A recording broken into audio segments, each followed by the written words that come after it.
My name is Elaine Mercer. I'm 66.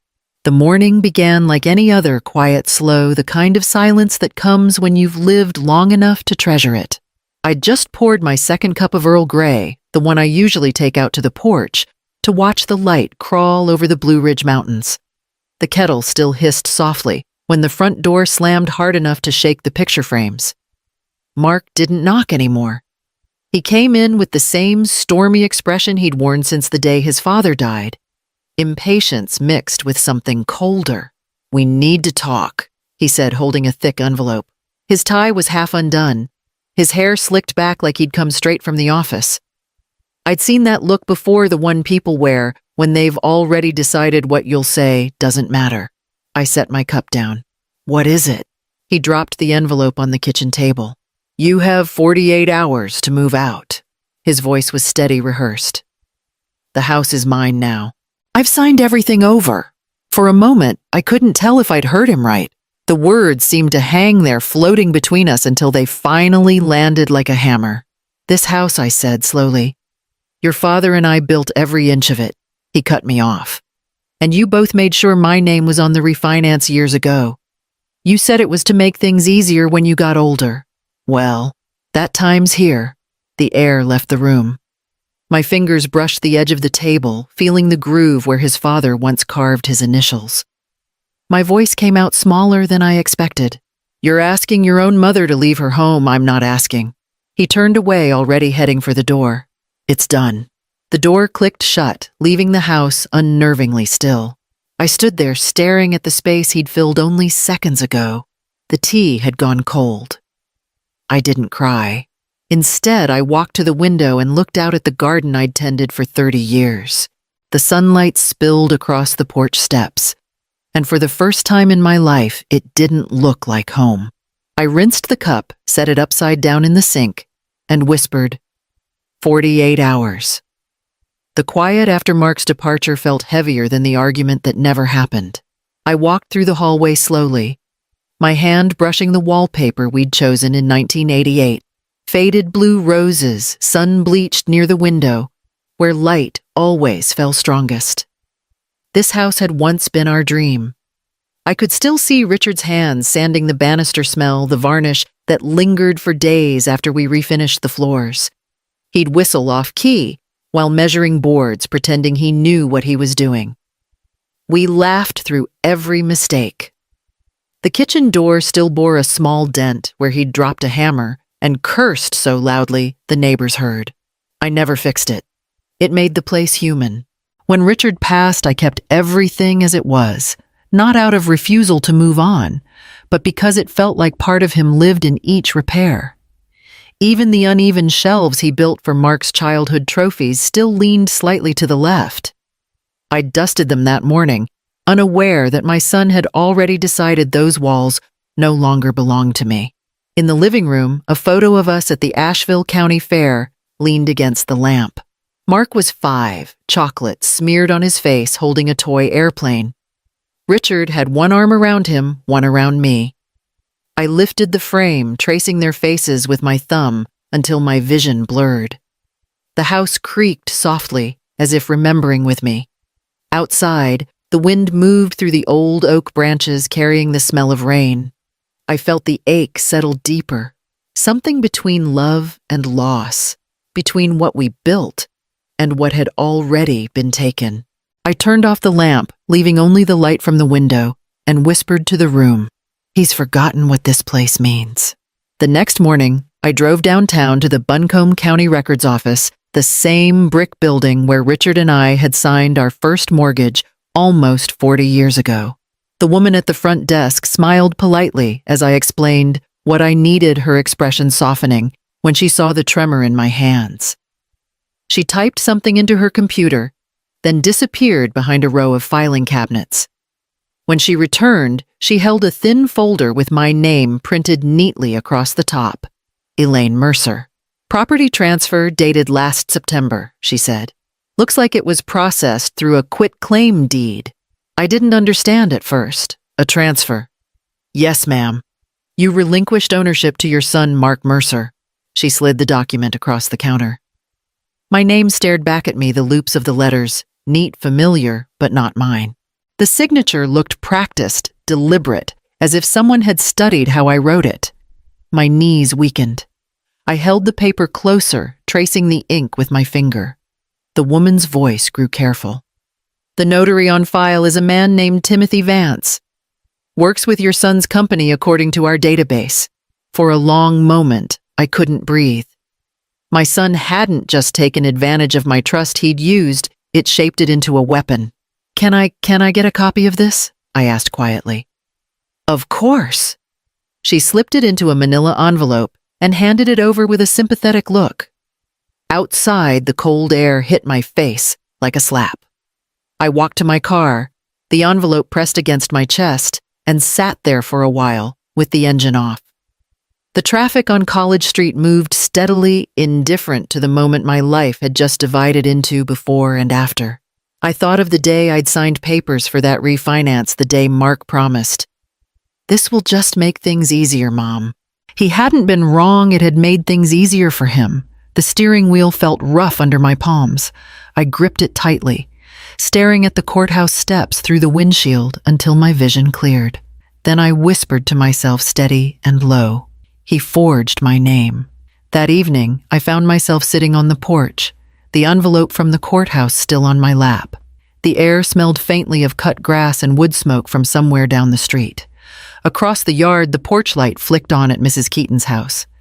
She'd been my neighbor for over 30 years, a widow like me, sharp-minded even in her 70s, and the kind of woman who noticed things without prying. When she saw me sitting there long after dark, she crossed the lawn, a cardigan draped over her shoulders. "Elaine, honey," she said softly, "you look like someone just stole your favorite book." I almost laughed at that. Instead, I handed her the manila envelope. She read the first page, her lips tightening. "He forged your name." I nodded. She let out a slow breath, folding the paper neatly. "You need to see a lawyer first thing tomorrow, and don't you dare face this alone." Then she hesitated, her tone turning gentler. "You know, I remember Richard saying something once. Back when he was fixing your roof and joked he'd never finish it before retirement. He told me, I left Elaine something just in case she ever needs to start again. Do you know what he meant by that?" I shook my head, the memory tugging at me. Richard had always been cautious, the kind of man who planned for storms, even in sunny weather. Mrs. Keaton reached out and squeezed my hand. "Then maybe it's time to look where he'd want you to." When she left, the porch light from her house spilled across mine, steady and warm against the dark. I didn't sleep that night. Mrs. Keaton's words kept circling in my mind, wrapping around a memory I couldn't quite place. Richard had always been deliberate, never careless with money, never careless with love. I left Elaine something he'd said. The phrase echoed like a whisper from a locked room. At dawn, I went to the attic. Dust clung to everything, the boxes of Mark's school papers, old curtains, Christmas ornaments still smelling faintly of pine. Near the back, beneath a stack of photo albums, I found a wooden box I hadn't touched since Richard's funeral. The latch was stiff, but it opened with a small sigh. Inside were letters, receipts, and one envelope sealed in beige paper. Across the front, written in Richard's steady handwriting, were the words, "For Elaine, if you ever need to begin again." My hands trembled as I opened it. Inside was a single folded note and a few documents from the Asheville Community Credit Union.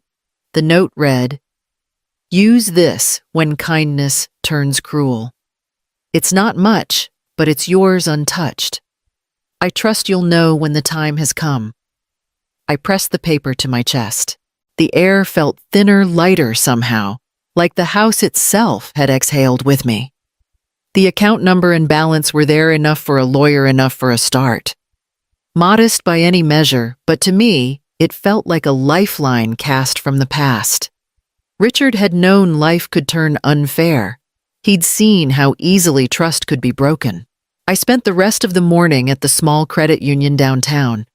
The teller verified everything with a quiet efficiency that felt almost sacred. When she handed me the new account card, I felt steadier than I had in days. Driving home, I glanced at the mountains rising beyond town blue and calm against the horizon. The betrayal still burned, but beneath it, something else began to take shape. Not revenge, but resolve. Leah Porter's office sat above a florist on Lexington Avenue, its windows filled with light and the faint scent of roses drifting in from below. I'd found her through a recommendation from Mrs. Keaton's friend who'd once sold her a house years ago. Leah looked younger than I expected, mid-40s, sharp eyes, calm voice, but something in her presence made me trust her before we even began. She listened as I laid everything out, the forged deed, the notary's name, the envelope from the courthouse. She didn't interrupt, only took notes in neat, angled handwriting.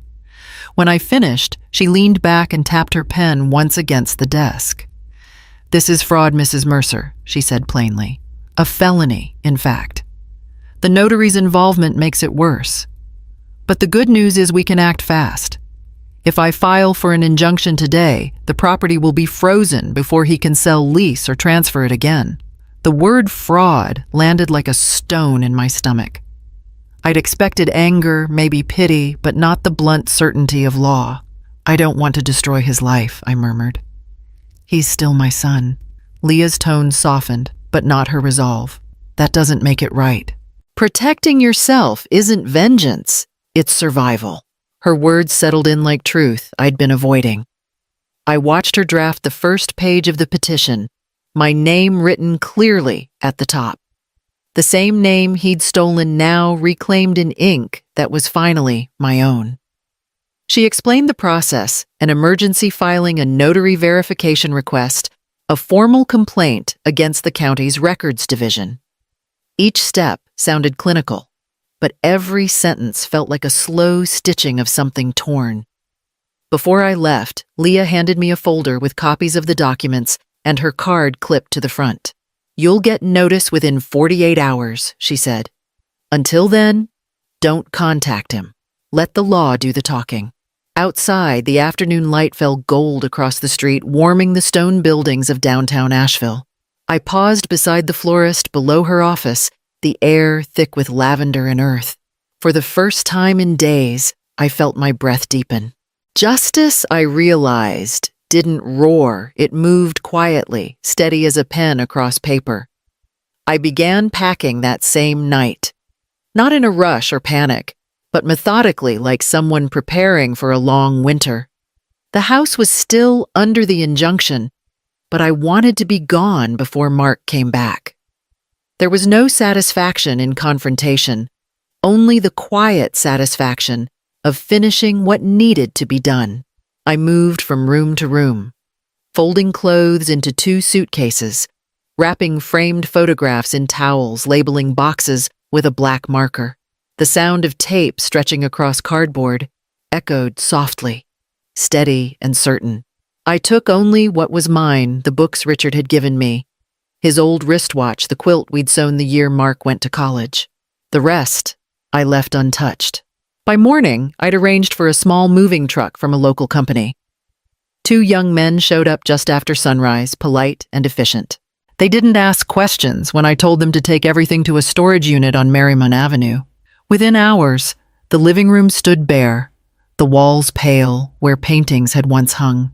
Before leaving, I called the electric and water companies, canceled the services, and forwarded my mail to a post office box downtown.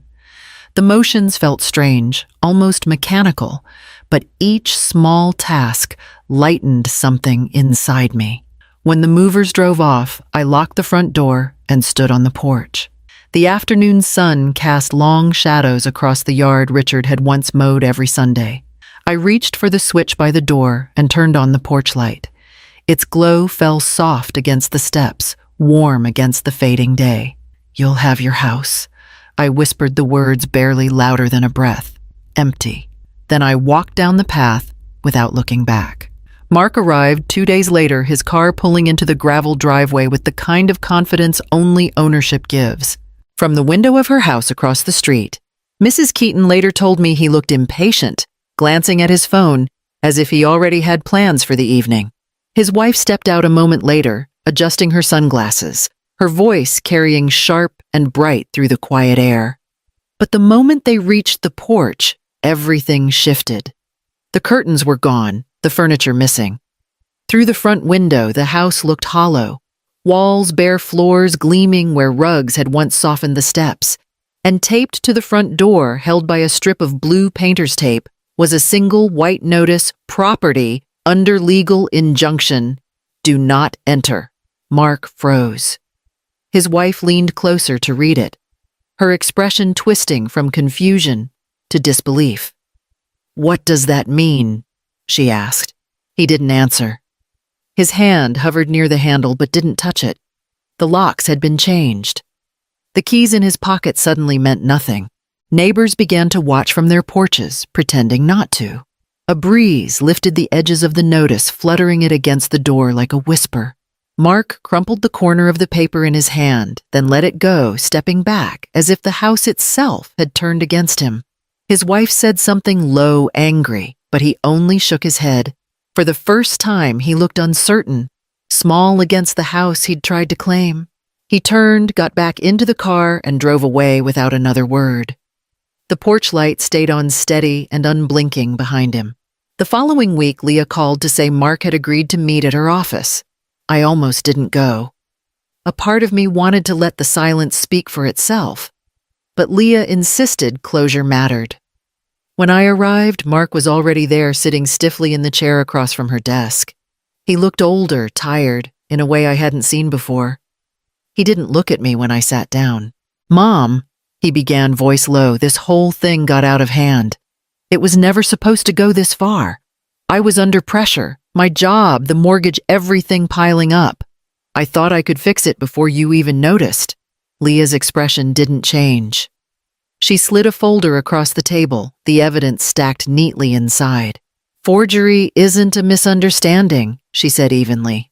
Mark's shoulders tensed. "I didn't mean to hurt her," he muttered. "It was just family business." I leaned forward. "A lie signed in ink isn't family business," I said quietly. "It's theft." He looked at me, then eyes flickering with shame, or maybe anger, it was hard to tell. I could see the boy he once was, the one who'd scraped his knees in the same yard he'd tried to take from me. Leah outlined the options: admit guilt, sign the restitution agreement, or face formal charges. The pen lay between us, waiting. Mark's hand hovered, then dropped. He said nothing. That silence was enough. I signed my part, stood, and left without looking back. The sound of my heels on the tile felt like a heartbeat, finally finding its rhythm again. Months passed quietly after the meeting. The house on Maple Street was no longer mine, but I no longer wanted it to be. Leah handled the final paperwork, and with what remained from Richard's account, I found a small cottage tucked against the edge of the Blue Ridge. It wasn't large, but it had a view of the valley that changed colors with every hour of sunlight. I began volunteering at the town library on Main Street 3 afternoons a week, sorting books and helping children find stories that made their faces light up. It was simple work, but it filled the days with something steady, something clean. Mrs. Keaton visited often, bringing jars of jam and updates about the neighborhood. She never asked about Mark, and I never offered. Some silences are best left as they are. One evening, as dusk deepened and the hills turned violet, I stepped outside with a mug of tea. The porch light hung above me, a small, warm circle against the growing dark. For years I had turned on such a light, waiting for someone to come home. Now, as the wind moved gently through the trees, I reached for the switch and whispered, "This light's for me." The bulb glowed softly, steady and golden, holding its quiet place against the night.